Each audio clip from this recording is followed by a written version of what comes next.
السلام علیکم ګرانو دوستانو. نن به زه تاسو ته یو ډېر بد خبر درکوم چې د ایشیا کپ دغه اخرنۍ لوبه کې هم هندوستان چې کوم د افغانستان ته یو ډېره شرمناکه ماتې ورکړې ده او په نن ویډیو کې به زه تاسو ته وایم چې دغه لوبه رښتیا فکس شوې ده.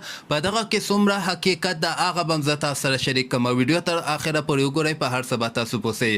بیا به تاسو ته ووایم چې په دغه لوبه کې افغانستان ټاس وګټه او اول بولینګ واخیسته چې ښه پوهېږې دومره مضبوطه خلاف چیسینګ ته نسې کولی، نو دغلته افغانستان غلطه فیصله وکړله.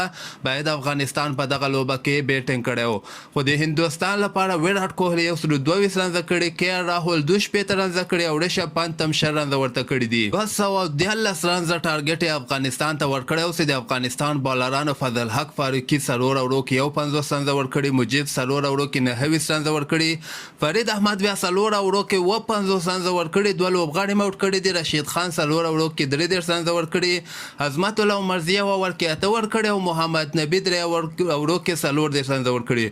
خو بل طرف ته تاسو د افغانستان بیټسمنانو ته وګورئ. حضرت الله زازی او رحمان الله ګوربس په 0 باندې اوټ شوي.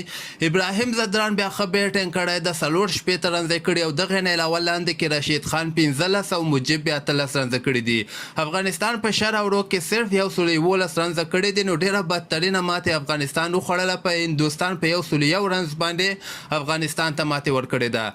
او پاتې سوه خبره د فیکسینګ. په دغه کیس کوم قسمه حقیقت نسته د دغه لوبې چې همدغسې افغانستان بایلي. بیا زیاتره رپورټونه راوځي د خلک همدغسې اوازې جوړوي چې دا لوبه فیکس شوله.